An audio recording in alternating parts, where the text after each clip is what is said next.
गेले तरी 5-6 वर्षापासूनचा हा सगळा एकूणच एक प्रयत्न चालू होता. आणि माझं शिक्षण शालेय झालं असेल तर काठवडी भावनगरला जिल्हा परिषद शाळेमध्ये. दिल्ली आणि युपीएससी समीकरण म्हणजे दिल्लीला युपीएससीची मक्का म्हणली जाते.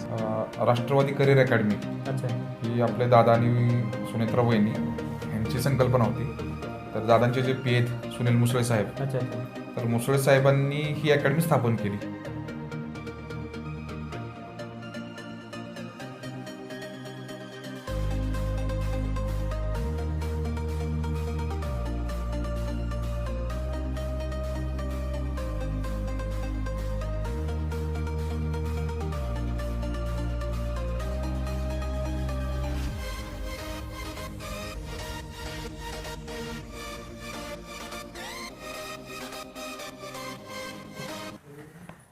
नमस्कार मित्रांनो, तर मी आज आलो आहे आत्ता 2021चा जो UPSCचा रिझल्ट लागला त्याचे टॉपर अल्ताफ शेख यांच्याकडे.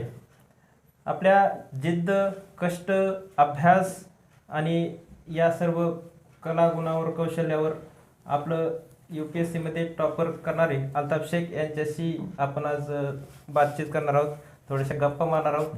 त्यांचा जीवन प्रवास म्हणजे त्यांनी शाळेपासनं जे स्वप्न पाहिलं की आपल्याला अधिकारी व्हायचं आहे, तर ते कशा प्रकारे त्यांनी पूर्ण केलं याचा थोडक्यात प्रवास आपण आज पाहणार आहोत. तर सर्वप्रथम मी सरांचं स्वागत करतो. सर, तुमचं खूप खूप स्वागत आणि तुमचं खूप खूप अभिनंदन. खूप खूप धन्यवाद की बारामतीचं नाव तुम्ही पूर्ण देशात उंचावलेलं आहे.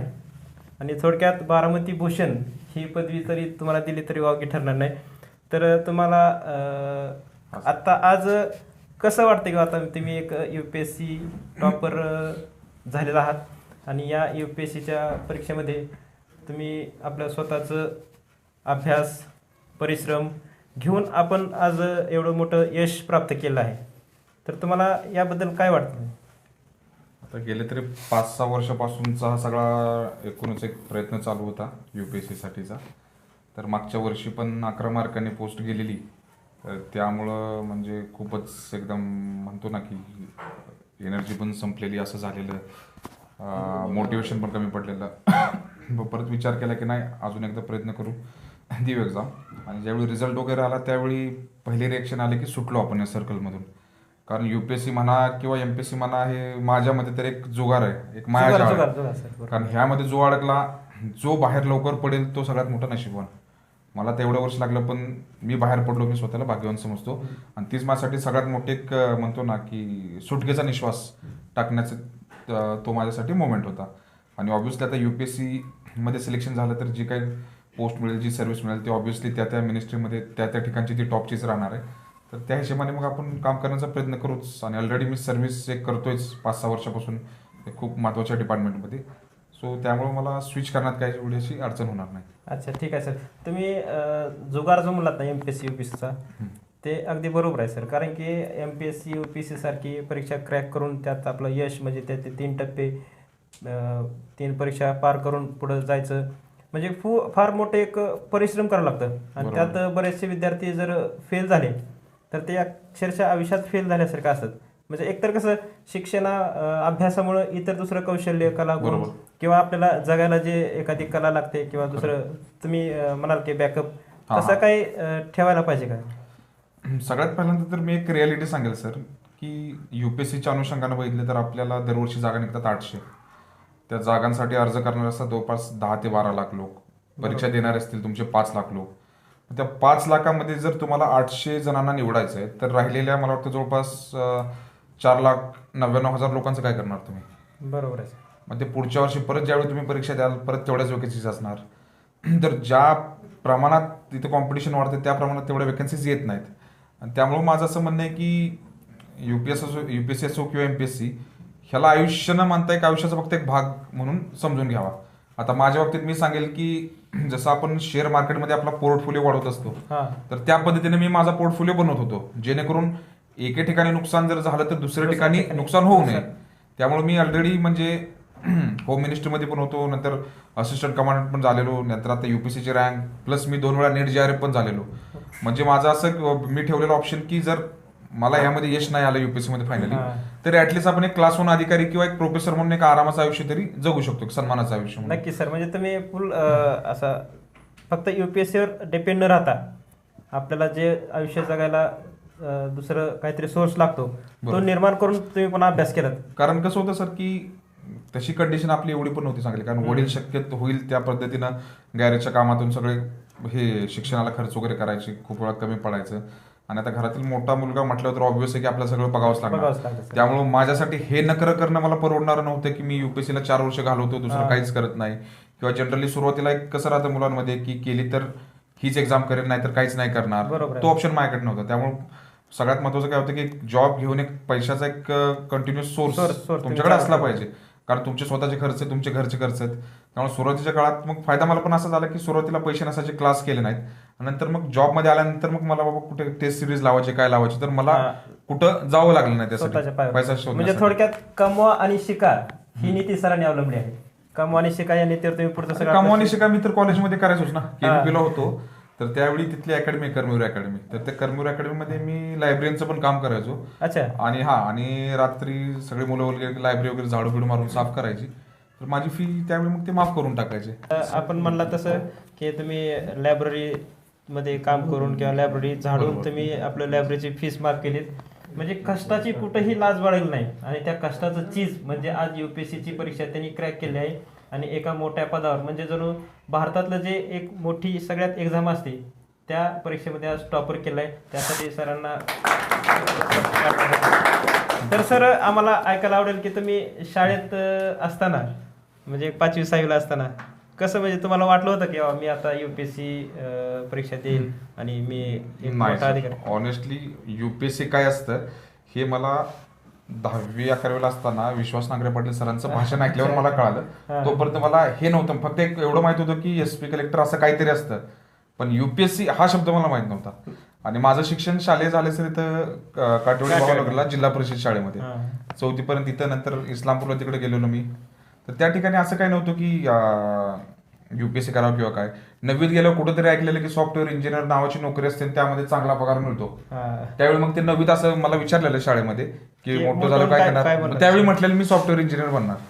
बरोबर बाकी आहे असं सर. काही नव्हतं युपीएससी की लहानपणापासून किंवा डोक्यात असल्या काही गोष्टी नव्हत्या सर. म्हणजे युपीएससी एमपीएससी हा शब्द जवळजवळ आपल्या शालेय जीवनात नव्हताच. म्हणजे हा. काय संबंध पण येत नव्हता. आपली शाळा तरी कारण खेडेगावात. ह्या परीक्षांचं खरा स्कोप किंवा फॅड कधी सुरू झाला मला वाटते 2011-12 पासून. जशा वॅकन्सीज वाढल्या, Yes, yes. क्लासेसची संख्या वाढली, हम्म. जसे पुण्यातील युनिक वगैरे असतील, आपले सिनर्जी असतील, त्यानंतर महाराष्ट्रामध्ये मला वाटतं ह्या पद्धतीने एक प्रमाण वाढलं परीक्षांचं.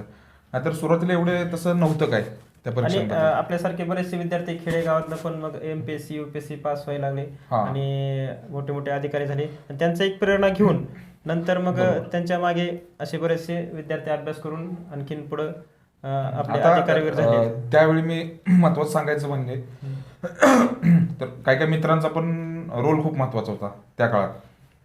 जसे आमचे शेजारी होते प्रीतम देसाई, योगेश दादा जे आता US मध्ये आहेत, ते म्हणजे टॉप 5च्या ज्या कंपनीज आहेत तुमच्या फॉर्च्यून त्यामध्ये ते जॉब करतात. तर त्यांचं कसं होतं की लहानपणी म्हणजे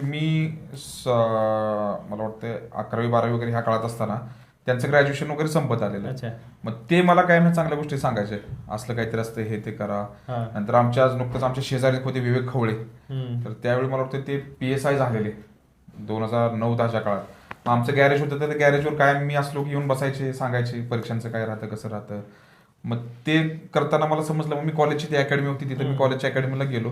आणि मग 2014ला मी यशदाला होतो पुण्यात. तर यशदाला आमचा मित्र म्हणजे आम्ही नाटो ग्रुप आमचा. हम्म. तर त्यामध्ये विजय राठोड सर आहेत जे आता जालनाचे कलेक्टर आहेत, अच्छा, IS विजय राठोड. नंतर अक्षय शिंदे ते IPS DCP नागपूरला आहेत. मग फ्रान्सिस लोबो सर आहेत जे रिजनल सिक्युरिटी कमिशनर आहेत कोकण रेल्वेचे. त्यानंतर आमचे डॉक्टर दीपक शिंदे आहेत, मनोज आवटी सर जे स्पोर्ट्स ऑथॉरिटीमध्ये डायरेक्टर आहेत, सन्याल सर. असा आमचा 5-6 जणांचा एक ग्रुप झाला. तर त्यामध्ये मी ज्यावेळी सुरुवात केली त्यावेळी या लोकांना त्यावेळी सिलेक्शन झालेलं. मग त्यांच्यामुळे कसं झालं की जवळचे मित्र आपले सिलेक्ट झाले तर त्यांना बघून त्यांना पण मला अजून इन्स्पिरेशन आली. आणि जसं आता मला 5-6 वर्ष लागले, हा माझ्या 6व्या अटेम्प्टमध्ये झालेला.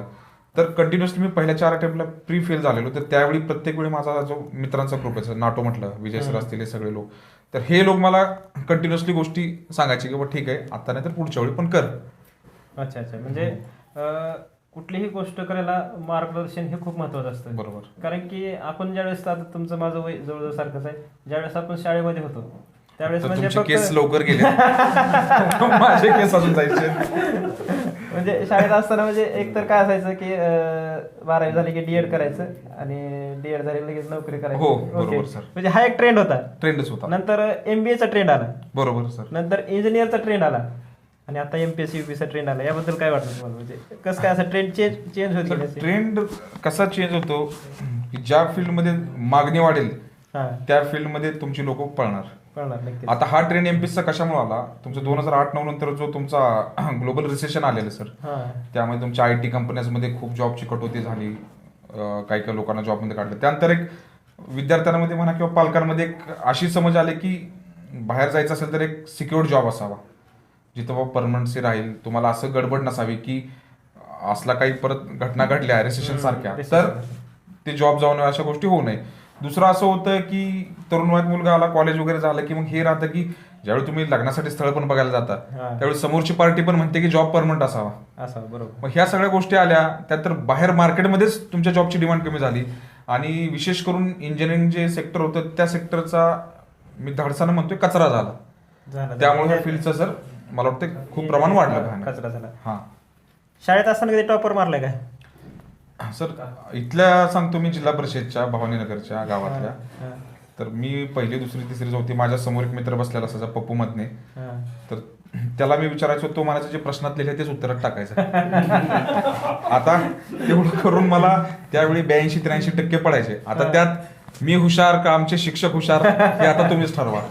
आणि ज्यावेळी जावडेकर हायस्कूलला गेलो तर मग 5वी, 6वी, 7वी, 8वी मी म्हणजे टॉप 3-4 मध्ये असायचो. अच्छा, अच्छा. आणि नवोदयला गेल्यानंतर नवोदय विद्यालयामध्ये मी टॉपर मध्ये नसायचो, हम्म. बट एक ऍव्हरेज कॅटेगरी माझी 80 ते 85च्या रेंज मध्ये असायची. आणि हो, इंग्लिश विषयामध्ये मी फक्त जरा तिथे दिग्गज होतो त्या अच्छा, काळात. अच्छा. हा, बाकी मग सगळीकडे आपले ऍव्हरेज मार्क्स असायचे. आणि नवोदयचा टॅग असल्यामुळे ते ऑब्व्हियस आहे की नवोदय म्हणजे ते तुमच्या जिल्ह्याची क्रीमच राहते. क्रीम राहते. हा. मग तो एक कॉन्फिडन्स येऊन गेला त्या अभ्यास, गोष्टीचा. म्हणजे नवोदय मध्ये विद्यार्थी गेला म्हणजे तो काहीतरी जीवनात करणार हे नक्कीच आहे. हा, ते तर आहे नक्कीच आहे. बरोबर. 12वीला आपलं म्हणजे किती मार्क्स वगैरे काय? 12वीला सर मला 81.8% होते. अच्छा, अच्छा. 10वीला 83% होते. मला पण 4 नाही झाला आहे. हा, मग त्यावेळी डिसिजनच घेतला नव्हता ना सर, काय करायचं नाही, काय. आमचं ते हेच होतं 12वी रेडिएट करायचं आणि मास्टरची नोकरी करायची बरोबर. म्हणजे जसा ट्रेंड आता युपीएससी एमपीचा ट्रेंड आलाय तसं. नंतर 12वी झाल्यानंतर म्हणजे आपलं थोडंसं मॅच्युरिटी येते किंवा आता बरोबर. आपल्याला पुढं काय करायचंय. तर त्यावेळेस तुमच्या डोक्यात काय विचार होते? 12वी झाली, एक तर ग्रॅज्युएशन BA मधनं करायचं, BCom करायचं, BSc करायचं, असे विविध मार्ग फुटतात 12वी झाल्यानंतर. त्यावेळी असं होतं की सर 12वी झाली, मी AIEEE एक्झाम दिलेली, हा. CETची काही दिली नव्हती. AIEEE ला मला प्लस 108 मार्क्स होते. हम्म. आणि त्या मार्क्सच्या अनुसार जनरलमधून मला NIT भोपाळ वगैरे ऍडमिशन भेटत होते. पण मी मग आता खुश झालो की आता नवोदयची जवळपास मॅक्सिमम मुलं इंजिनिअरिंगला जातात. मग मी म्हटलं चला आपण पण जाऊ. पण आता त्यावेळी असं झालं की कंडिशन तेवढी नव्हती फीजची. काही बँकांमध्ये गेलो तर बँकांचे नाव घेऊ इच्छित नाही, तर त्यांनी मला तिथंच डायरेक्टली म्हटले तुम्हाला लोन मिळणार नाही. कारण आपली काही स्थावर मालमत्ता नव्हती आणि वडिलांचं गॅरेजचं प्रोफेशन. तर त्यांना वाटलं की बाबा मेकॅनिकल म्हणजे गव्हर्नमेंटचे आहेत का. ज्यावेळी म्हणायचो नाही आमचं गॅरेज आहे, त्यावेळी ते नाही म्हणायचे. मग तिथून आल्यावर मग म्हटलं आपण आता करायचं तर आपल्याला UPSC, तर मग BA वगैरेलाच टाकू. मग मी आलो KVP कॉलेजला. आमचे काका अहमद शेख आहेत इस्लामपूरचे, तर ते आणि आमचे पप्पा घेऊन गेले. तर कॉलेजचे प्रिन्सिपल JK पाटील सर हे म्हटले की बायोटेक नवीन आले, मग ऍडमिशन टाक त्याला, काय असेल ते मग आम्ही बघू. आता त्याच्या फीस पण खूप होत्या, म्हणजे 30,000 म्हणजे त्यावेळी खूप होते आपल्यासाठी. सर म्हटले तू ऍडमिशन टाक, बाकी सगळं आम्ही बघून घेऊ. मग ते कॉलेजमध्ये मग टाकलं ऍडमिशन BSc. आणि माझं पण टार्गेट होतं की डिग्री करायची पूर्ण कशातून नावाला. तरी मी BSc मध्ये पण मला वाटतं चांगल्या विद्यापीठात 5व्या-6व्या रँकने मी टॉप झालेलो त्यावेळी. आणि JK पाटील सरांनी खूप आर्थिक सहकार्य केलं. आमचे वडील ह्यांचे तर मित्रच होते, काका वगैरे असतील अहमद शेख वगैरे. मग त्या हिशोबाने मग मी BSc केलं. आणि जसं BSc माझं पूर्ण झालं मग आपलं डायरेक्शन ठरलेलीच होती की आपल्याला ह्याच फ्लोमध्ये जायचं आहे स्पर्धा परीक्षेमध्ये. बरं, आता तुम्ही यशाच्या उंच शिखरावर आहात. आता तुम्ही म्हणलं तसं लायब्ररी झाडून हां, किंवा आजीसोबत चहा विकून किंवा वडिलांसोबत गॅरेजमध्ये काम करून मी आता इथपर्यंत आलोय. तर आता तिकडे मागे पाहताना आणि आत्ता यात म्हणजे काय तफावत वाटतं मला? यात मी एक किस्सा सांगतो सर. हां. नवोदय विद्यालयाचं ऍडमिशन घ्यायची ते टाइम होता. ऑगस्ट महिन्यामध्ये मी पलूसला गेलेलो. तर पायामध्ये माझ्या पॅरागॉनची चप्पल होती आणि मला वाटतं तुम्ही पॅरागॉन वापरलं असलं माहिती त्याचा पन्ना निघतो चप्पलचा. माझं असं होत होतं की मी तिथं कॉलेजच्या एंट्रन्स मध्ये तिथं बसलेलो, बाकीचे सगळे पॅरेंट्स आलेले, मी वडील आमची मला वाटतं आई पण होती, आम्ही स्कूटरवर गेलेलो, बाकीचे आता ठीक आहे पॅरेंट्स आई वडील शिक्षक 4 व्हीलरनं. मग तिथं बसलेलो असताना माझी चप्पल सारखी निघत होती आणि मग मी लाज खाते ती चप्पल लपवत होतो.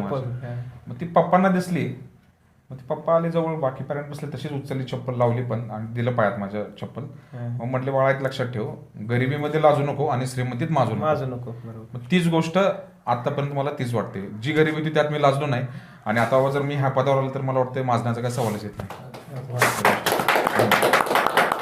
शाळेत असताना असा काय आगाऊपणा केलाय की शिक्षकांनी तुम्हाला छडीनं मारले असं? तसं भरपूर वेळा झालं. जावडेकर नाही सॉरी, काटेवाडीला असताना जिल्हा परिषद स्कूलला तर आम्हाला लहानपणी ते कविता असायची, आला लाला टांगेवाला.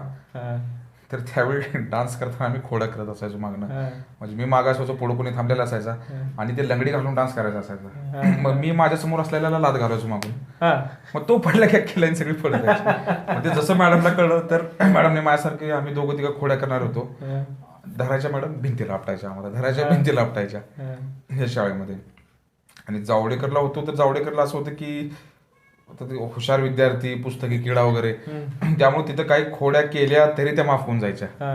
म्हणजे खेळत असताना कुठं भांडणं झाली, कुणाला मारलं, पण परत वर्गात गेलं की मग एकदम शांत गरीबाचा चेहरा करून उभं राहायचं आणि त्यात पण शिक्षक म्हणायचे हुशार विद्यार्थी कुठे यानं मारला असेल, मग त्या कव्हर खाली ते झाकून जायचं त्या गोष्टी. आणि नवोदयला असताना मग नवोदयला मारलं म्हणजे असं नाही, पण नवोदयला असं असायचं की आम्ही कधी कधी जेवण नसलं चांगलं तर भिंतीवरून चुपचाप रात्री त्या जंगलातून उड्या टाकून आम्ही जायचो पळून बाहेर. हा म्हणजे रात्री 12-1 तर खूप उंच असतात ना नवोदयच्या. भिंत उंच होत्या पण आम्ही पण कलाकार कमी होतो कारण त्या भिंतीसाठी आम्ही विटा वगैरे ठेवून वगैरे ते रचलेलो 4-5 फुटाच्या पायऱ्या तयार केल्या, आम्ही आमच्या पायऱ्या तयार केल्या. आणि मागं होतं वनीकरणाचं जंगल, मग त्या वनीकरणाच्या जंगलात रात्री हळूहळू आम्ही जायचो कोल्लं बिल्लं सगळं लपवत आणि रोडला जाऊन तुमच्या पलूस तासगाव रोडला, त्या रोडला जाऊन काय काय दुर्गा श्रीदेवी हॉटेल असायचे, तिथं जाऊन मग आम्ही रात्री हंडी वगैरे घेऊन यायचो, म्हणजे चिकन वगैरे. हा कारण हे आमचं मंगळवारी आणि शनिवारी चालायचं, कारण मंगळवारी जेवायला असायचा बटाटा कोणाला आवडत नसायचा. मग मंगळवारी ज्यावेळी बटाटा असेल, लाईट नसायची, लाईट नसली की आम्हाला अजून मग त्या अंधारात कवर भेटायचं. मग सगळे हॉस्टेलचे हाऊस मास्टर वगैरे येऊन गेले की आम्ही गपचूप बाहेर पडायचो. मग कधी कधी एकदा असं झालं की गणपतीच्या वेळी आम्ही आलो तर आमच्या रूम मधला एक होता मुलगा, तर त्यानं जरा मस्ती केली आमच्याशी, त्यानं दरवाजा उघडलाच नाही, कडी लावून ठेवली. मग आम्ही आलो तर शिपायांनी आम्हाला पकडलं तिथं. मग आम्ही गपचूप पिशवी पाया मागं लपवली आणि तो म्हटला कुठं गेलता काय गेलता असं असं. म्हटलं भैया हंडी आणायला गेलेलो आम्ही. मग म्हणले चला सरांना नाव सांगतो. अहो भैया म्हटलं हंडी भेटली तर नाव सांगा, म्हणले उद्यापासून काय भेटणार नाही आणि आम्हाला काहीच भेटलं नाही. मग त्यानं बघितलं वगैरे, ठीक आहे म्हटलं जावा म्हणलं आतमध्ये. तर नवोदयमध्ये अशा खोड्या भरपूर झाल्या.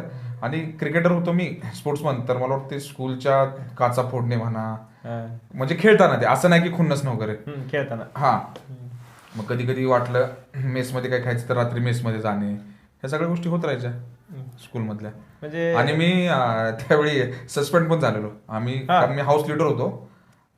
नवोदयमध्ये कसे हॉस्टेलचे नाव आहेत, अरावली, निलगिरी, शिवालिक. आमचे ते 2 स्कूल कॅप्टन आहेत आणि ते हाऊसचे लीडर. तर मी अरावलीचा लीडर होतो, तर आम्हाला इनडिसिप्लिन म्हणून आम्हाला 2-4 दिवसांसाठी घरी पाठवलेलं सस्पेन्शन. असं काय केलं होतं? असं काय म्हणजे की आम्हाला युनिफॉर्म मिळाले नव्हते जवळपास 6-7 महिने झालं, तर आम्ही विद्रोह केलेला. आम्ही सिव्हिल कपड्यामध्ये जायचो, म्हणजे युनिफॉर्म काढून. मग प्रशासनानं, प्रिन्सिपल सरांनी जरा ते गोष्टी निगेटिव्हली घेतल्या, त्यांनी केलं सस्पेन्शन. मग त्यावेळी मग यायचे हाऊस मास्टर वगैरे, मारायचे जायचे. आणि एकदा चुकून असं झालं की बोर्डाच्या एक्झाम चालू होत्या, आमचा हाऊस मास्टरला लाकडी घेऊन मारायला 2-3 दिवस मारत होतं, मला काय वाटलं नाही.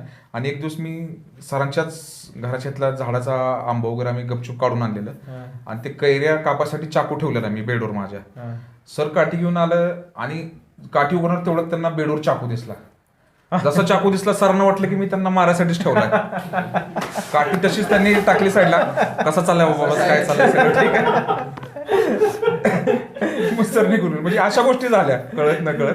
शाळांमध्ये. आता जर सर अचानक पुढे आले ते तर कशी रिॲक्शन असेल जर सरांची? सर आले तर मी सरांचे पाय धरेन, कारण त्या सरांनी कसं आहे, ज्यावेळी माझा मार्ग चुकला त्यावेळी त्या सरांनी मला योग्य ती वाट दाखवली. अच्छा. आणि ते जे झालं ते मला वाटतं भल्यासाठी झालं माझ्या. नक्कीच नक्कीच. तर युपीएससीचा हा भला मोठा डोंगर हा. पार करताना तुम्हाला काही अडचणी आल्या तर असतीलच नक्की, कारण की अडचणी आल्याशिवाय मार्ग तर माणसाला मिळणारच नाही. मिळणार नाही. मग या अडचणी तुम्ही कशा दूर केल्या, किंवा तुम्हाला कुणाचं मार्गदर्शन मिळालं, किंवा तुमचा आदर्श कोण आहे? आता आदर्श मध्ये सर कसं आहे की आता मी जास्त अशा जागतिक किंवा लय मोठ्या लोकांची अशी नावं घेणार नाही, हां. जसे नॉर्मली घेतात. आदर्श म्हणजे कसं की सगळ्यात महत्वाचं माझे वडील. अच्छा. कारण वडिलांचं एवढं शिक्षण नव्हतं, पण ते गॅरेज होतं त्यांचं. हम्म. आणि त्या फील्डमधला माणूस तो एवढा एक्सपर्ट होता की इस्लामपूरचा RIT कॉलेज आहे इंजिनिअरिंगचं, हम्म. तर तिथले प्रोफेसर लोक आमच्या पप्पांना घेऊन जायचे कॉलेजला की यांना इंजिनची माहिती द्या, अच्छा. इंजिनिअरिंगच्या BTech वगैरे मुलांना. हम्म. आणि शिक्षण नसलं तरी त्यांना शिक्षणाचं महत्व माहित होतं. अच्छा. त्यामुळे ते म्हटलं की बाबा माझ्याकडे एवढा पैसा नाही की मी तुमचं शिक्षण किंवा घरबीर बांधू, मी 2 वर्ष तुम्हाला जेव्हा देऊ शकतो, पण शिक्षणासाठी काय लागेल तर ते म्हटले मी माझ्या किडन्या विकायला तयार आहे.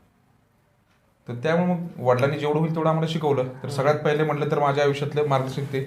दुसरं म्हणजे आईचं असं होतं की तिचं पण एवढं शिक्षण नाही, पण कसं आहे ज्यावेळी कधी फेल झालो तर त्यावेळी म्हणतो नाही मायेचा हात असणे, अच्छा. बरोबर. तर तो आईचा खूप माझ्या मोठा होता. त्यानंतर पुढं मी म्हणेल की मग जसं आता आम्हाला सपोर्ट करणारे म्हणजे आमचे बारामतीचे काका असतील अब्दुल शेख, इस्लामपूरचे काका असतील अहमद शेख, आमच्या मावशी वगैरे, हे लोक फॅमिलीतले. आणि मित्रांचं म्हणेल तर जसं मी म्हटलं की प्रीतम देसाई, योगी जाधव होते. त्यानंतर मग आमचे नवोदयमधले मित्र चैतन्य सावंत वगैरे, नितीन माळी. नंतर मग UPSC मध्ये असताना विजय राठोड सर, जो आमचा नाटो वर्ग सांगितला, हम्म.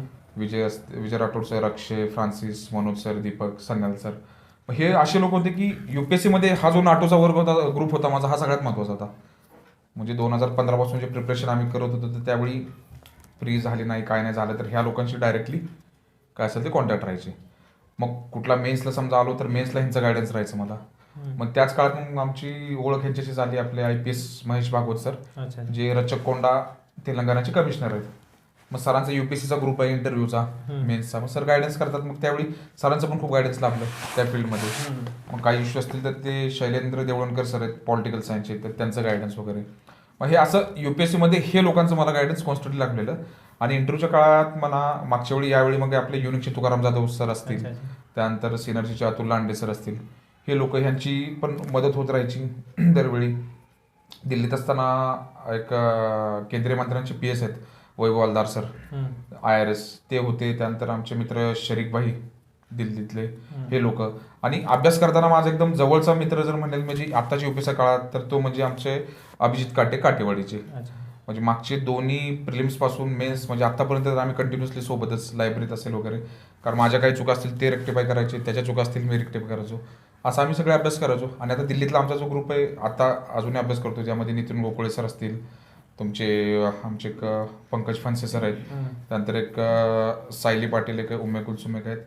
आणि याच्यामध्ये आत्ता इथं काय काय असणारे मुलं जसं अजिंक्य असतील, डॉक्टर अनिल लोणकर वगैरे, हा असा आमचा ग्रुप आहे. आणि इंटरव्ह्यूमध्ये स्पेशली जे आणखी जवळ झालेले आमचे मित्र मागच्या आणि ह्या वर्षी, ते म्हणजे विनायक महामुनी, ज्यांना 95 रँक मिळाला, ते लातूरचेच आहेत. महाराष्ट्र कॅडर IAS त्यांना भेटते ह्यावेळी. विनायक असतील, मग विनायनंतर आमचे सुमित जगताप IRTS आहेत. मग त्यानंतर शुभम स्वामी एक आहेत, त्यांना पण डिफेन्स अकाउंट मिळालं. आणि बाकी फ्रेंड सर्कल हे होतं. म्हणजे ह्या फील्डमध्ये आल्यानंतर सर्कल एवढं वाढलं की कुठे काय गरज असेल तर आम्हाला मग ते आम्ही डायरेक्टली अप्रोच करायचो, बा असं असं मला मेन्सला ही तयारी करायची, ती करायची. आणि मित्र मग कसे राहतात UPSCच्या फील्डमधले, तुम्ही एकदा प्रिलिम्स पास करून गेला की मग तुम्हाला जेन्युइन गायडन्स मिळून जातं. बरं, तुम्ही आता दिल्ली म्हणलात, दिल्ली आणि UPSC यांचं समीकरण काय थोडक्यात सांगा. दिल्ली आणि UPSC समीकरण म्हणजे दिल्लीला UPSCची मक्का म्हणली जाते सर. अच्छा. कारण की काय माहितीये का, आता बरेच लोक म्हणतात मी UPSCला दिल्लीला जातोय, जसं की MPSCला लोक पुण्याला जातात, हा, तसं UPSC साठी दिल्लीला जातात. तर तिथं म्हणजे काय फक्त UPSC करणाऱ्याला असं वेगळं काय? सगळ्यात महत्वाचं काय सर, UPSC साठी जे क्लासेस लागतात महत्वाचे दिल्लीतून सुरुवात झालेले सगळे. अजूनही दिल्लीमध्ये महत्वाचे सगळे क्लासेस आहेत. दुसरं असं की जे मटेरियल तयार होतं, तुमचं करंट अफेअर असेल, ऑप्शनलचं असेल, तुमचं बाकी GS, हे सगळं दिल्लीमध्ये ओरिजिनेट होतं. तिसरं महत्वाचं असं की तुमच्या टेस्ट सिरीज वगैरे सगळ्या तिथून निघतात. आणि चौथं की अभ्यासाचं जे ॲटमॉस्फिअर आहे स्पेसिफिकली दिल्लीमध्ये, आता आम्ही जिथे राहतो ओल्ड राजेंद्र नगर, वाटतं आपण करोलबाग ऐकलं असेल, करोलबागच्या समोरचा एरिया, तर तो एरिया असा की पूर्ण स्टुडंट्स आहेत, त्या ठिकाणी तुम्हाला जवळच लायब्ररी, क्लासेस, कोचिंग जेवढं काय असतील तिथं, तर ते सेक्लुडेड वातावरण राहतं अभ्यासाला. तिथं तुम्हाला दुनियाशी घेण्यात येणार नाही. अच्छा. त्यामुळं युपीएससी साठी दिल्ली अजूनही तोच मक्केचा स्टेटस धरतो. बरोबर. म्हणजे युपीएससी करायची असेल तर दिल्लीला गेले थोडंसं. हा, आता जावं की ना जावं ह्याबद्दल दुमत आहे सर. हा. म्हणजे आता युपीएससी साठी दिल्लीलाच जावं असं काही नाही. आजकाल ऑनलाईन आहे, तुम्ही घरात बसूनही करू शकता. आणि जर सुरुवातीला तुम्हाला पुण्यामध्ये पण क्लासेस अवेलेबल आहेत. फॉर एक्झाम्पल जर महाराष्ट्र शासनाचंच म्हणायला झालं तर मी एक गर्वानं सांगेन महाराष्ट्रीयन असल्यामुळं की बाकी स्टेट्समध्ये ज्या फॅसिलिटी नाही ते आपले महाराष्ट्र शासन देत आहे. जसं की आपलं उच्च तंत्र शिक्षण मंत्रालयातर्फे मुंबईमध्ये आहे state institute of administrative careers. अच्छा अच्छा. दुसरं आपलं पुण्यामध्ये यशदा, जे क्लास 1 ऑफिसरचं ट्रेनिंग स्कूल आहे. त्यानंतर प्रत्येक युनिव्हर्सिटीमध्ये आपलं युपीएससीचं सेंटर आहे. कोल्हापूर, औरंगाबाद या ठिकाणी सियाक आहेत. आणि प्लस कसं आहे सर की तुम्हाला मेन्सला पास झाला तर तुम्हाला महाराष्ट्र शासन 50,000 देतं, इंटरव्ह्यूला 25,000 देतं. तर ओव्हरऑल असं महाराष्ट्र शासनाचं एस्टॅब्लिशमेंट एवढी चांगली केलेली आहे ना. अच्छा. आणि ह्या सगळ्या संस्था जवळपास आतापर्यंत 30-35 वर्ष काम करत आहेत. आता जसं माझं होतं की मी मागच्या वेळची तयारी प्रीची सगळी मी युपी सीतापूरला केली, कारण माझी पोस्टिंग तिकडे होती. आणि मग मेन्सच्या शेवटच्या महिन्याभरापुरतं मी दिल्लीला गेलेलो. तर तिथं जावंच असं काय नाही, कारण कसं होतं की जर तुमच्याकडे आर्थिक जर इश्यू असतील तर मी म्हणतोय तुम्ही पैसा वगैरे खर्च करण्यापेक्षा अशा इन्स्टिट्यूशनचा मार्ग जावा. अच्छा अच्छा. जसं की यश महाराष्ट्राचं सांगितलं. आणि महाराष्ट्रात विशेष हे पण सांगेन की महाराष्ट्र शासनातर्फे सारथी, बार्टी ह्या संस्था तुमची एक्झाम घेतात. त्या एक्झाममधून दरवर्षी 100 मुलं दिल्लीमध्ये पाठवतात युपीएससीला. मग त्यामध्ये तुमचा राहण्याचा आणि क्लासेसचा खर्च, जसं की काही क्लासेसचे फीज आहेत 2.5 लाख वगैरेच्या आसपास, हे सगळं महाराष्ट्र शासन भरतं. तर ही मला वाटतं एक नोवेल आयडिया आपल्या महाराष्ट्र शासनाने राबवली. अजूनही कुठल्याही राज्यामध्ये ही अशी आयडिया नाही. आणि ज्यांना असं कोणाला वाटत असेल, मी म्हणेल की ह्या शासनाच्या योजनांचा तुम्ही लाभ घ्या, डायरेक्टली जावा दिल्लीमध्ये, कारण दिल्ली आता तेवढी दूर नाही आणि शासनाच्या मदतीमुळे आता तेवढी महाग पण राहिलेली नाही. अच्छा, खूपच महत्त्वपूर्ण माहिती सरांनी या ठिकाणी सांगितली. कारण की आतापर्यंत बऱ्याचशा लोकांना माहित नव्हतं की शासन पण ह्या युपीएससी करणाऱ्या मुलांसाठी अशा बऱ्याचशा योजना राबवते. तर या सरांनी सांगितलेल्या योजनांचा लाभ घ्या आणि त्याची माहिती घ्या, कारण जेणेकरून ज्यांची कंडिशन आर्थिक परिस्थिती नसेल त्यांनाही या योजनांच्या माध्यमातून अगदी कमी खर्चात शासनामार्फत आपलं यश प्राप्त करता येईल. तर युपीएससी म्हटल्यानंतर अभ्यास तर असं भरपूर असणार, म्हणजे 500 पानाचं पुस्तक, 1000 पानाचं पुस्तक, असे भरपूर पुस्तक अभ्यास केले असतील. तर हे पुस्तकाकडे बघून वाटायचं की आता हे आपण कॅप्चर करणार आहेत आणि यातलं समजा एक 100 पानाचं पुस्तक आहे, मग त्यातले 10 प्रश्न येणार नाहीत, एखादा प्रश्न येतो. तर मी हे असा अभ्यास तुम्ही कसा कव्हर करायचे बाबा की एवढे 10 पुस्तकं आपल्याला आता हे महिन्याभरात वाचायचीच आहेत? आता सर या परीक्षांचा एक ठरलेला सेट पॅटर्न असतो. तुम्ही जर मागच्या 10-15 वर्षाच्या प्रश्नपत्रिका बघितल्या तर तुम्हाला कळून जाईल की कुठल्या विषयामधला कुठल्या पार्टवर क्वेश्चन आलेले आहेत, चालू घडामोडीवर कशा पद्धतीने क्वेश्चन आलेले आहेत. तर त्यामुळे इथं 500 पानं किंवा 10 पानं किंवा 100 पानं हे मॅटर करत नाही. त्या पुस्तकातलं कंटेंट काय महत्वाचं आहे. अच्छा अच्छा. जसं की आता लक्ष्मीकांत सारखं पुस्तक आहे इंडियन पॉलिटीवर, ज्यामध्ये कॉन्स्टिट्यूशन वगैरे येतात, राज्यघटना. तर जनरली दरवर्षी राज्यघटनेवरचे जर 15-20 प्रश्न असतील तर डायरेक्टली त्या लक्ष्मीकांतच्या बेसवर जवळपास 12 ते 13 प्रश्न तुम्ही सोडू शकता. तुमच्या हिस्ट्रीसाठी काही बुक्स असतील बिपिन चंद्र वगैरे, त्यामधले क्वेश्चन येतात, जिओग्राफीचे वगैरे. आणि कसं आहे की ह्या सगळ्या परीक्षांचा एक जो म्हणतो ना आपण आत्मा किंवा पाया, हा असतो आपला एनसीईआरटीची पुस्तकं, जे आपण सीबीएसई बोर्डला बघतो ते बुक्स जर तुम्ही, आता माझं नशीब चांगलं की मी नवोदय विद्यालयाचा विद्यार्थी होतो, त्यामुळे मला स्कूल टाइम पासूनच एनसीईआरटीचे बुक्स वगैरे मला म्हणजे ते वाचायला मिळाले किंवा समजून घ्यायला मला इझी पडायचं. आणि ते झाले की बेसिक बुक्स तुम्ही ज्यावेळी बघता आणि ऑलरेडी तुम्ही जुन्या प्रश्नपत्रिकांचं अनालिसिस केलेलं आहे, तर त्यामुळे तुमचा तेवढा वेळ जात नाही की कुठं फाफट पसारा करावा, काय नको करावा असा. कारण तुम्ही आता जर दिल्लीचं मी म्हटलं ओल्ड राजेनगर, तिथे तुम्ही जर पुस्तकांच्या दुकानांमध्ये गेला, झेरॉक्सच्या दुकानांमध्ये, तर ती पुस्तकं इतकी आहेत की तुमचं डोकं फिरून जाईल. म्हणजे एका विषयाला तुम्ही 10 ऑप्शन्स बघचाल. मग त्यामुळे मग कसं राहतं की तुम्ही, माझं तर म्हणणं की तुम्ही बेस किंवा जे बेसिक बुक्स आहेत ते महत्वाची करून घ्यावी आणि त्यानंतर करंट अफेअर्स जे असेल ते त्या हिशोबानं करावं. बरं, आता प्री परीक्षेचा अभ्यास समजा आपण समजू की एक 20% आहे, तर मेन्सचा किती असतो त्याचा? सर तसं डिप्रिशिएट करणं चुकीचं राहील, कारण प्री परीक्षा आहे तर प्रीचा अभ्यास तो 100% तसाच राहणार प्रीचा. मेन्सला तुमचं ओरिएंटेशन बदलतं. म्हणजे कसं आहे की आता जर प्रश्न म्हणजे फक्त आम्हाला प्री आणि मेन्स आणि इंटरव्ह्यू ह्या 3 टप्प्याचे थोडंसं विस्तृत सांगा. आता सर प्री मध्ये कसं आहे, तुमचे क्वेश्चन्स राहतात, 2 पेपर असतात, GS1 आणि GS2. GS1 मध्ये तुमचे सगळे सब्जेक्ट येतील, तुमचे इतिहास, भूगोल, नागरिकशास्त्र जे काय असतील ते, चालू घडामोडी, विज्ञान. आणि GS2 असतो तुमचा CSAT, म्हणजे त्यामध्ये तुमचं मॅथ्स, मेंटल ॲप्टिट्यूड, कॉम्प्रिहेन्शन म्हणजे पॅसेज देतील, पॅसेजवरचे प्रश्न वगैरे करणे. हा तुमचा प्रीचा पार्ट झाला. ऑब्जेक्टिव्ह असल्यामुळे तुम्हाला कसं राहतं की फॉर एक्झाम्पल भारताचं स्वातंत्र्य कधी मिळालं, सगळ्यात साधा प्रश्न. तर तो प्रश्न तिथे येईल की 15 ऑगस्ट वगैरे ह्या गोष्टी. मेन्सला कसं होतं सर की मेन्सला तुमचे 9 पेपर आहेत. तुमच्या लँग्वेजचे 2 पेपर राहतात, नंतर जनरल स्टडीजचे 4 पेपर आणि तुमचे परत एसए आणि ऑप्शनलचे 2, असे जवळपास 9 पेपर. पण मेन्सचं ओरिएंटेशन कसं राहतं, जर प्रीला तुम्हाला लिहिलं असेल की स्वातंत्र्य कधी मिळालं, तर मेन्सला तुम्हाला लिहावं लागतं की स्वातंत्र्य कसं मिळालं. अच्छा अच्छा अच्छा. तो फरक आहे. काठिण्य पातळी थोडीशी काठीने म्हणजे तुम्हाला त्या त्या गोष्टींचं अनालिसिस द्यावं लागतं. बरोबर. तुम्हाला त्या त्या गोष्टी, ते प्रश्न असतील तर त्यांचं तुम्हाला वेगळ्या पर्स्पेक्टिव्हने आन्सर द्यावं लागतं. परत आणि ती प्रश्नांची पण लेवल खूप वेगळी राहते. काही ठिकाणी म्हणतील की तुम्हाला शॉर्टमध्ये नोट्स टाका, काही ठिकाणी म्हणतील की तुम्हाला 2 गोष्टीमधला डिफरन्शिएट करा वगैरे. तर मेन्सला म्हणजे तुमचा डोक्याचा भाग आणि लिखाणाचा भाग खूप वाढतो. त्यामुळे मेन्सला लिखाणाची भयानक प्रॅक्टिस लागते. अच्छा. हा. आणि मग राहिलं मेन्स ज्यावेळी तुमची होती त्यानंतर इंटरव्ह्यू राहतो. तर इंटरव्ह्यूला असं की इंटरव्ह्यूला तुमचं नॉलेज वगैरे चेक करण्यापेक्षा तुमच्या बाकी गोष्टी ज्या असतात पर्सनॅलिटी त्या चेक केल्या जातात. कारण नॉलेज तुमचं ह्या 2 प्रोसेसमधनं झालेलंच आहे. तिथं बघणार की तुम्ही डिफिकल्ट सिच्युएशनला कसं हँडल करणार आहे, तुमचा ॲप्टिट्यूड कसा आहे. फॉर एक्झाम्पल एखादा तुम्हाला प्रश्न जर विचारला की आजकाल समाजामध्ये ॲट्रॉसिटीच्या खूप चुकीचे गुन्हे दाखल होत आहेत, तर त्या ठिकाणी मग तुम्हाला अँसर अशा पद्धतीने द्यावं लागेल की त्यामध्ये सामाजिक न्याय आणि कायदा आणि सुव्यवस्था ह्यामधला बॅलन्स राहावा या हिशोबाने. तिथे तुम्ही बायसनेस नाही दाखवू शकत की हा असा कायदा आहे तर लोक त्या पद्धतीने चुकीचा वापरतात किंवा हे तिथं बोलून नाही चालत अशा गोष्टी. इंटरव्ह्यू विषयी आम्हाला बरीचशी क्युरियोसिटी आहे की असे आता आम्ही बघतो युट्यूब वगैरे प्रश्न असतात, राष्ट्रगीत आणि राष्ट्रगान यामध्ये फरक आहे असा एक प्रश्न मी पाहिला होता.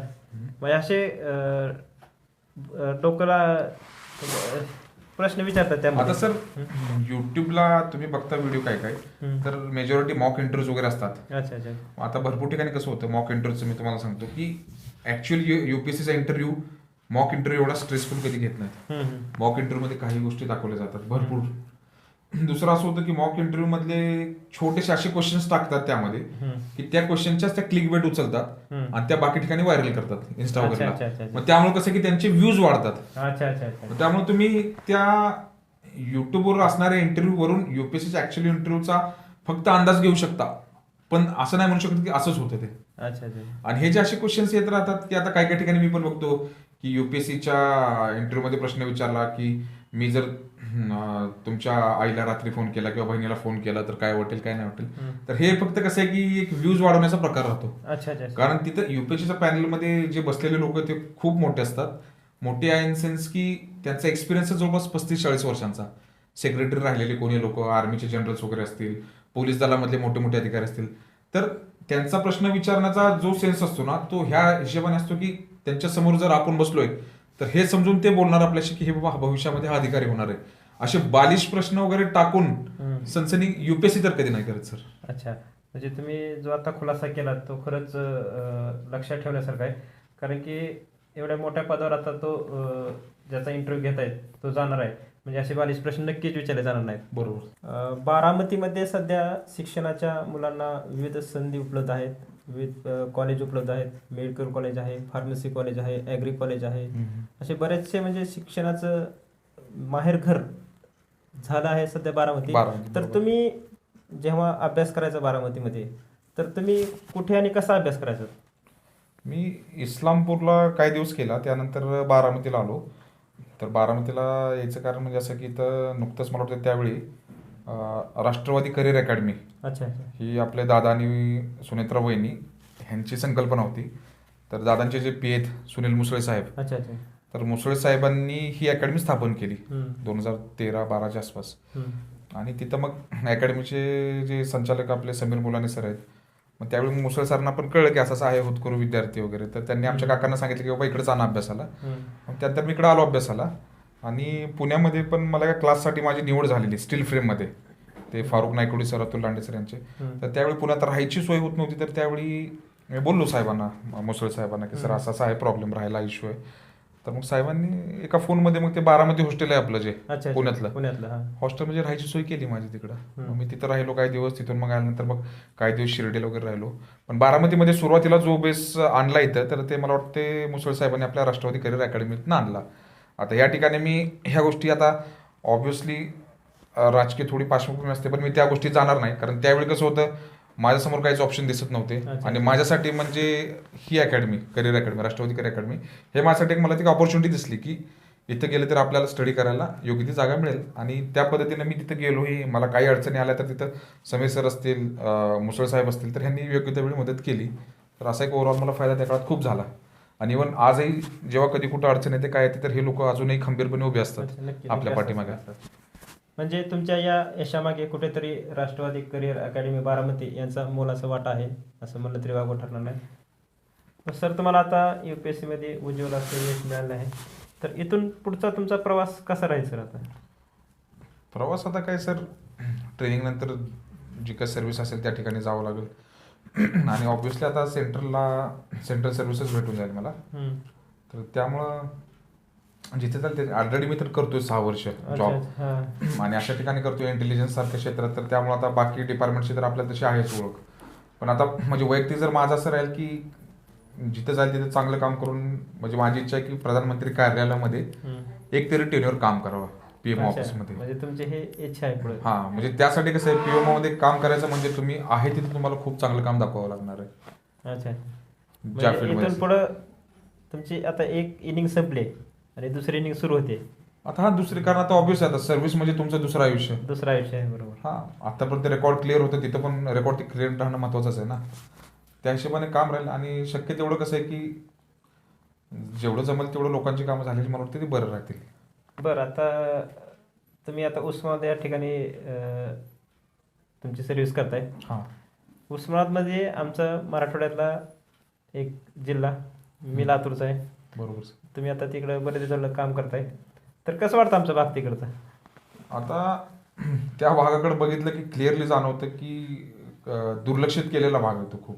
हम्म. आणि तसं मला उस्मानाबाद शहर वैयक्तिक मला खूप आवडलं. हम्म. शांत शहर आहे, लहान शहर आहे. तुम्ही आरामात आयुष्यात नोकरी तिथे करू शकता कुठल्याही टेन्शनशिवाय.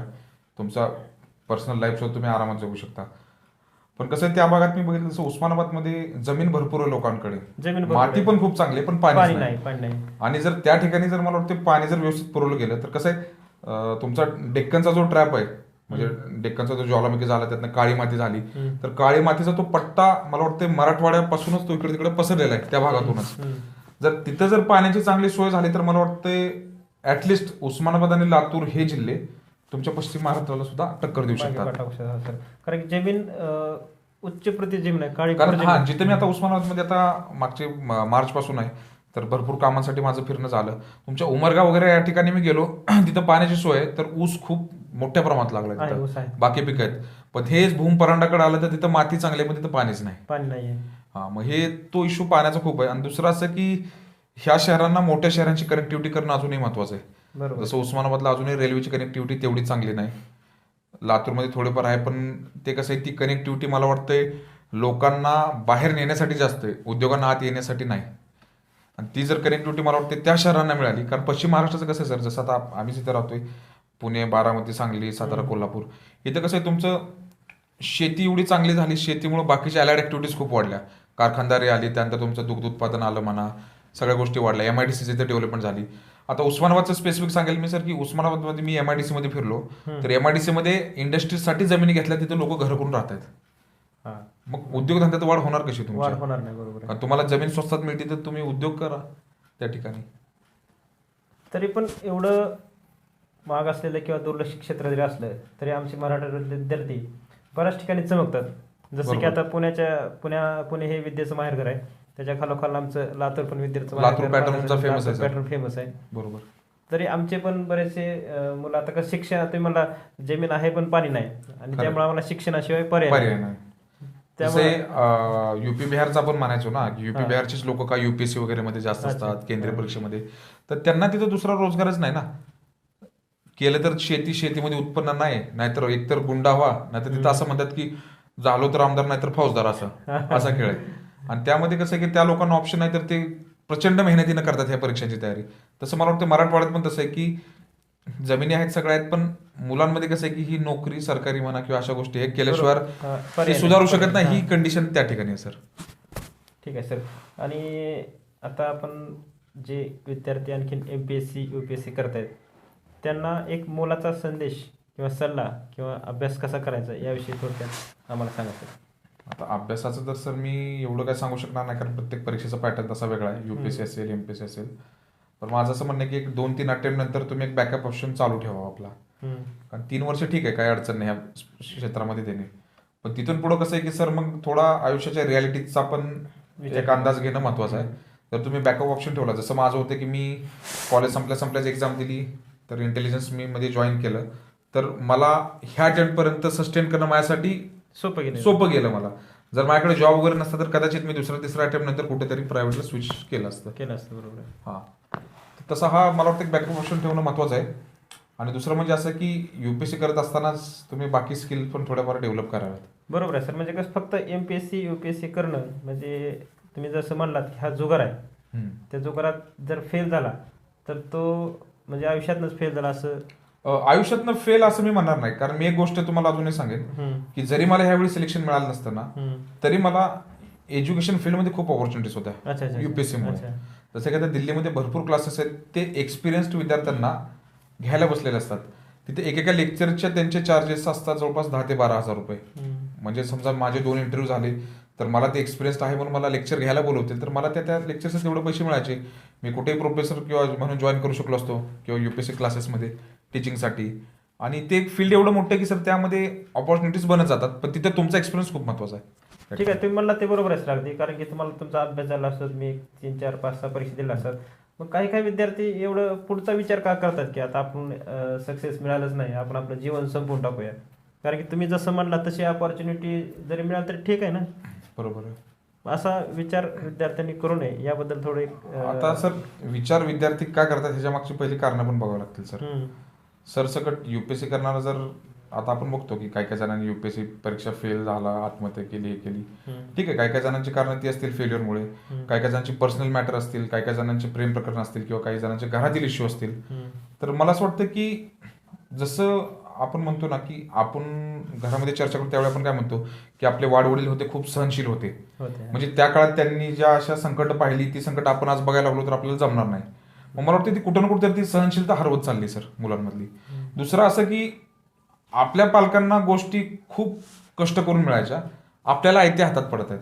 आणि आयत्या हातात गोष्टी पडायला लागल्या की सर त्या गोष्टींची व्हॅल्यू राहत नाही. आणि ज्यावेळी ती गोष्टी मग तुम्ही ह्याच फील्डमध्ये येतात, स्पर्धा परीक्षेत, त्यामध्ये यश मिळत नाही, मग तुमच्याकडे तो एक्सपिरियन्स नसतो ना की अशा फेल्युअर्सला डील कसं करायचं. मग त्या गोष्टीमुळे मग माणूस ती मेंटॅलिटी बिघडून जाते.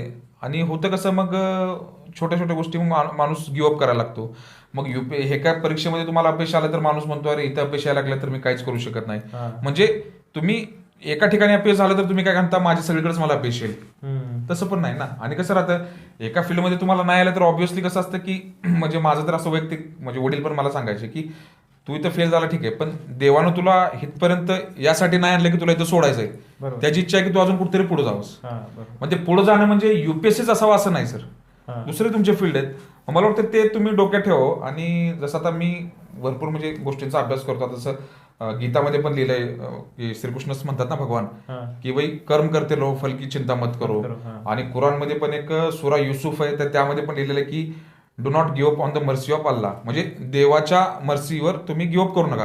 कारण जे देवाचे प्लॅन असतील, आता देव असतील, जीजस असतील, तर काही त्या शक्ती आहेत. आता मानणारे मानतील, न मानणारे नाही मानत, पण मी हे सांगतो की थोडा तुम्ही ट्रस्ट स्वतःवर ठेवा, त्या जी शक्ती तुम्ही ज्या मानता त्याला ठेवा. आणि कसं आहे शेवटी आयुष्य म्हणजे काय सर, दिवसच क्रॉस करायचे. आजचा दिवस गेला, उद्या काय, उद्याच गेला, परवा काय. तर त्या तुम्ही बेसिक लेवलला आला तर मला वाटतं तुम्हाला नाराज होण्याचं काहीच कारण होत नाही आयुष्यात. बरोबर सर. म्हणजे जीवन अमूल्य आहे, थोडा इंतजार करो, फल जरूर मिळेगा. ते भेटणारच आहे सर, भेटणारच आहे. तर आमच्यासोबत आहेत अल्ताफ सरांच्या आई, ज्यांनी की एक स्वप्न बघितलं होतं आणि ते स्वप्न आज त्यांचा मुलगा पूर्ण करतोय. शिवाय खात पूर्ण नाही, आईच्या शिव्या देण्यामागं पण प्रेम असतं की आपल्या मुलाने व्यवस्थित शिकावं, करावं. कारण कुठल्याही आईवडिलांना आपला मुलगा नेहमी शिकलेला किंवा एखादा मोठा अधिकारी झालेला किंवा व्यवस्थित सेटल झालेला असला तरी त्यांना खूप आनंद होतो. तर आई कसं वाटतंय आज तुम्हाला? छान वाटतंय का? म्हणजे तुम्हाला आता मुलगा अधिकारी तर पहिला होताच, पण आता त्याच्यापेक्षा आणखी मोठा अधिकारी झालाय.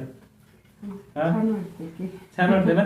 तुम्ही काय काय कष्ट घेतले मुलाला आपल्याला? म्हणजे तुम्ही स्वप्न पाहिलं होतं की आपला मुलगा किंवा त्यांच्या वडिलांनी पण स्वप्न पाहिलं होतं की माझ्या मुलाला अधिकारी करायचंय, तर तुम्ही करण्यासाठी काय काय म्हणजे शाळेत असताना वगैरे काय करायचं? जसं की आता प्रत्येकाची आई आम्हाला तर आमची आई ती फुकारीने मारायची किंवा कधी कधी चुलीतलं जळकं लाकूड काढून सुद्धा मारायचे. तर तुम्ही थोडं एक अनुभव सांगा की लहानपणीचा. नाही का त्याच्या पप्पाचीच इच्छा होती ना, आम्ही इथून सोडून गेलो नाही गाव आमचं काटेवाडी. अच्छा अच्छा अच्छा. त्यानंतर तिथे गेल्यानंतर तिचे पप्पा बोलायचे ना, हम्म. शिकवायचे म्हणायचे, मुलांना शिकवायचं फक्त, दुसरं काय करायचं ना, गाव सोडल्यासारखं. हम्म, हम्म, हम्म. नाही पप्पांची इच्छा तर होतीच, पण त्यात आईचा सगळ्यात मोलाचा वाटा असतो. मी काय घरचंच सगळं म्हणजे हा. घरातच करायची ना, सगळं घरातलंच. बाहेर नव्हते ते काय का असं बाहेर कष्ट लावत नव्हते, पप्पा जाऊन देत नव्हते कुठं. अच्छा अच्छा. मुलांचं सगळं म्हणजे तेच म्हणलं ना की वडिलांनी जे स्वप्न बघितलं त्यात तुमचा मोलाचा वाटा आहे. कारण की घरात मुलांना व्यवस्थित खायला घालणं किंवा त्यांचा अभ्यासावर लक्ष ठेवणं, ह्या सगळ्या गोष्टी तर तुम्ही केल्याच असतील. केली. ओके. तुम्हाला पण खूप खूप शुभेच्छा, कारण की तुमचा मुलगा आज आपलं देशात नाव केलंय त्यानं. UPSC सारखी परीक्षा पास होऊन, टॉपरने पास होऊन त्याने आज देशात नाव कमवलंय आणि आपल्या तुमच्या काटेवाडी बारामती तालुक्याचं नाव पूर्ण देशात उज्ज्वल केलं. हे आहेत अल्ताफ सरांचे छोटे भाऊ असलम. नमस्कार. तर असलम पण सध्या UPSC ची तयारी करतोय आणि त्याला काही UPSC तयारी करायला बाहेर जायची गरज नाही, कारण की एवढे मोठे गुरु इथे बसले असताना बाहेर जायची काय गरज आहे की. आणि त्यांच्या मार्गदर्शनाखालीच आता तो पण UPSC ची तयारी करतोय. आणि एकाच घरात 2 अधिकारी बघण्याचा योग लवकरातच येऊ, ही आमच्या सर्वांची इच्छा आहे. तर तुझा आता कसं काय चाललाय अभ्यास? चालला UPSCचा अभ्यास चालू आहे. अच्छा. तर बऱ्यापैकी घरातल्या थोड्याफार जबाबदारी असल्यामुळे बाहेर पडता येत नाही, त्यामुळे घरात बसूनच अभ्यास करतोय. बाकी काही मोठ्या बंधूंचा रँक आल्यामुळे काही जास्त टेन्शन नाही. अच्छा. जरी 2-3 वर्ष 4 वर्ष गेले तरी काही जास्त काही मला फरक पडणार नाही. म्हणजे ते कसं असायचं शाळेत असताना, आता समजा माझा मोठा भाऊ जर 6वीला असेल आणि मी 5वीला असेल, तर तो पुढच्या वर्गात गेला की मी त्याची पुस्तक वापरायचं. असं तसं करताय तुम्ही आता? आमचं आधीपासून तसंच होतं. त्यांचा कंपास असायचा 9वीचा, मी तेव्हा असायचो, मला वाटतंय मी 3रीला असेल. तर ह्यांचा कंपास मला तेव्हा यायचा 3रीला. जेव्हा हे 6वीला असायचे, 6वी नंतर ते 9वीला जायचे, तेव्हाचा 6वीचा कंपास मला 3रीला यायचा यांचा. अशा प्रकारे यांच्या भरपूर अशा गोष्टी मी वापरलेल्या आहेत. सर आता तुम्ही जॉब करताय मागील 5-6 वर्षापासून, आता UPSC पण पास झालाय, आता पुढचा विचार कधी आहे? आता पुढचा विचार हा शब्दामध्ये तुम्हाला नेमकं म्हणायचं काय? आता पुढचं काय एकाचे 2 करायचे? आता एकाची 2 आता काय बोलायचं म्हणजे म्हणजे लग्न वगैरे कधी करताय? नाही, आता ते तर सध्या डोक्याला ताप झालाय रिझल्ट आल्यापासून. स्थळ येत असतं कारण स्थळ म्हणजे अशी की काही काही जण रात्री 9:30 वाजता गाडी घेऊन आलेली लग्नाच्यासाठी. पण आता त्या सगळ्या लोडमध्ये असल्याने हे असल्यामुळे मी जरा थोडं स्टँड बाय ठेवलं. म्हटलं अजून एक पुढचा अटेम्प्ट देऊ UPSCचा. घरचे थोडीफार काय काम असतील ते करून आपलं मग करायचं. आता मग घरचे काम करण्यासाठीच आणायचे त्यांना. तुम्हाला लोड येणार नाही एकट्याला घरच्या कामाचा? बाकी बहिणींची लग्न वगैरे या सगळ्या गोष्टी अच्छा, जरा अच्छा, अच्छा. त्या झाल्यानंतर मग बघायचं ते काय होईलच आता. आणि त्यात कन्फ्युजन पण भयानक राहतं ना, की आता स्थळ वेगवेगळे येतात तुमच्याकडे, राजकीय पण येत आहेत, अधिकारी पण येत आहेत, बिझनेसमॅन पण येत आहेत, सामान्य फॅमिली. मग आता हे सगळ्या गोष्टी बघून ह्याचं, कारण कसं आहे आता हा काळ असा आहे ना की आपल्या समोर आमिष भरपूर ठेवले जातात. बरोबर आहे सर, बरोबर आहे, अगदी बरोबर आहे. आणि ते आमिष म्हणजे अशा लेवलचे की मग तो भयानक रेट. कारण मी UPSC स्वतः होतो, माझ्या काही मित्रांचं वगैरे झालेलं सिलेक्शन, तर त्यांना मी बघायचं होतं एवढे हायफाय पॅकेजेस त्यांचे, म्हणजे लिटरली त्या ठिकाणी लग्नाचे पॅकेज चालतात अशा गोष्टी. तर त्यामुळे आपण म्हटलं की जरा आता डोकं शांत ठेवू, सगळ्या गोष्टी विचार करून त्यानंतर निर्णय घ्यावा. एवढी स्थळ आले एखादा आवडला असेल तर? नाही, आवडलं वगैरे असं काहीच नाही ना त्यामध्ये. म्हणजे आता सध्या विचार आणखी नाहीये लग्नाचा? नाही नाही नाही, अजून एक अटेम्प्ट द्यायचा, UPSC द्यायचा, त्यानंतर मग सर्व्हिसचं ट्रेनिंग वगैरे करायचं आणि त्यानंतर बघायचं काय कसं होईल. सगळ्या गोष्टी बघाव्या लागतील ना सर, कारण सगळ्यात महत्वाचं कसं आहे की आई वगैरे भाव असतील, हे घर सगळं आपल्याला महत्वाचं आहे. स्टेबल झालं. हा, त्यानंतर ह्या गोष्टी काय मग होत राहतात आयुष्यामध्ये, लग्न वगैरे काय असेल ते. म्हणजे अधिकारी जरी झालं तरी घरचा एक मोठा व्यक्ती म्हणून त्यांच्यावर खूप सारी जबाबदारी आहे, आणि ती जबाबदारी पार पाडून मग स्वतःचं घर बसवण्याचं काम सर करणार आहेत. जेव्हा केव्हा कराल तेव्हा लाडू खायला बोलवा. लाडू नाही, बोकडच कापू की सर. लाडू म्हणून तुम्ही लाडूत काम चालते का आपल्या भागात? शाळेत असताना तुम्ही असे विविध खोड्या केलेल्या तुम्ही सांगितलं, भिंतून उड्या मारायचं, कुठं हो, सर. पोरच्या पोराला लात मारून पाडायचं, अख्खी लाईन पाडायची, सरांना चाकू दाखवायचा. चाकू दाखवलं नव्हतं सर, ऍक्सिडेंटली झालेलं ते. ऍक्सिडेंट झाला होता. तर असं काही दुसरं काय म्हणजे आवड, छंद असं काही होतं का सर? मला सर कविता लेखनाचा एक छंद सुरू झालेला. हम्म. तर त्यावेळी मी एक कविता लिहिलेली, ती आपले सायंटिस्ट जयंत नारळीकर सर, अच्छा अच्छा. तर त्यांना पाठवलेली मी. हा. मी मला वाटतं 11वीत होतो. हा. तर सरांनी ती एवढी कविता आवडली की त्यांनी मला एक लेटर पाठवलं आणि एक आकाशाशी जडले नाते नावाचं पुस्तक, एक मोठं, मला वाटतं त्याची किंमत काय 1400 रुपये सरांनी गिफ्ट पाठवलेलं ते. आणि मग तिथून मला हॉबी म्हटलं तर मग मिमिक्री वगैरे करायचो. त्यानंतर UP ला होतं तर तिथं मग तुमचे पेस्टल आर्ट, जे तुमचे ऑइल पेस्टल्स असतात ते पण करायला शिकलेलो मी. अच्छा. आणि प्लस कोल आर्टचा प्रकार म्हणजे कोळशापासून भिंतींवर चित्र बनवायचे, तर मी तिथं करायचो टाइमपास म्हणून त्या अच्छा. ठिकाणी. मिमिक्री म्हणजे कोणाची मिमिक्री येते तुम्हाला आता? आता काय काय ॲक्टर्स असतील तुमचे, पॉलिटिशियन्स राहतात थोडेफार वगैरे. अरे आम्हाला ऐकावं का? कोणाचं? कोणाचं जे तुम्हाला येईल ते. थोडं निळू फुलेंचं एक असं होतं, अच्छा त्यांचा आवाजामध्ये एक टोन थोडा म्हणतो ना, दबका आवाज एक राहतो. अच्छा. म्हणजे असा निळू फुले साहेब म्हणजे असे माणूस म्हणजे टेरर त्यांचा ते, मराठीमध्ये. म्हणजे विलन थोडक्यात, मराठीतले विलन. थोडा मी ट्राय करतो, लय दिवस केलेला नाही. माणसानं प्रामाणिक राहिलं पाहिजे. मास्टर, गावात शाळा आणली कोणी? हा ना, निळू फुलेंचा आवाज होता. खूपच छान. निळू फुले एवढा आवाज खरंच म्हणजे काय काय बायका टीव्हीवर दिसला तरी तिला शिव्या घालायच्या. नाही, पण ते कलाकारीमध्ये त्यांचा दम कलाकारीमध्ये दम होता, होता. ऍक्टिंग तेवढी रिअल दम होती. होता. तर आणखी कोणाचा तुम्हाला आवाज येतो? आणखी आपले बारामतीचेच म्हटलं तर पवार साहेबांचा थोडाफार मी ट्राय केलेला. अच्छा. हा, हा. साहेबांचं म्हणजे असं की कृषी क्षेत्राचा अभ्यास करत असताना महाराष्ट्राने जी प्रगती केलेली आहे, निश्चितच कुठं ना कुठेतरी मला एक अभिमान वाटतो. आणि येणाऱ्या काळामध्ये मी महाराष्ट्राला शुभेच्छा देतो. जय हिंद, जय महाराष्ट्र. ओके. मस्त मस्त. साक्षात म्हणजे साहेब बोलल्यासारखाच भास झाला आम्हाला. आणखी एखादा काढा आवाज, आणखी एका कुणाचा तरी छान वाटतं तुमचा, म्हणजे निळू फुलेचा आवाज, नंतर पवार साहेबांचा आवाज. नाना पाटेकरांचं एक राहतं थोडं, थोडाच डायलॉग, म्हणजे मला पूर्ण आठवत नाही तो. अच्छा अच्छा अच्छा. तर त्यांची एक टिपिकल हसण्याची स्टाईल असते. आ गए मेरी मौत का तमाशा देखने. एवढंच डायलॉग. तर मित्रांनो, अल्ताफ सरांचा पूर्ण जीवन प्रवास आपण या ठिकाणी उलगडलेला आहे. आणि अतिशय कष्टातनं त्यांनी आपलं सगळं हे अधिकारी पदापर्यंतचं आयुष्य व्यतीत केलं आहे. आणि जिद्द, कष्ट, मगाशी म्हणलं तसं जिद्द, कष्ट आणि स्वतःवरचा विश्वास, या सगळ्या गोष्टींवर त्यांनी आज हे घवघवीत असं यश संपादन केलं आहे. आणि सरांनी अतिशय दिलखुलास गप्पा आमच्यासोबत मारल्या. धन्यवाद. आणि अक्षरशः म्हणजे वाटलं नाही की सर अशी मिमिक्री पण करतात, शाळेत खोड्या पण केल्या आहेत. म्हणजे ज्या वयात ज्या गोष्टी करायच्या त्या गोष्टी सरांनी केल्या आहेत. आणि मुलांना असं अनमोल असं मार्गदर्शन या ठिकाणी सरांनी केलं आहे. आणि त्यांच्या पुढील भावी आयुष्यासाठी माझ्याकडनं आणि संपूर्ण माझ्या मित्रपरिवाराकडनं धन्यवाद, खूप खूप शुभेच्छा. खूप धन्यवाद. तुम्ही असंच तुमचं आणखीन नक्कीच. यशाचे शिखर पार करोत आणि तुम्हाला आयुष्यात तुमचं जे मनात हवं आहे ते मिळो. सर धन्यवाद.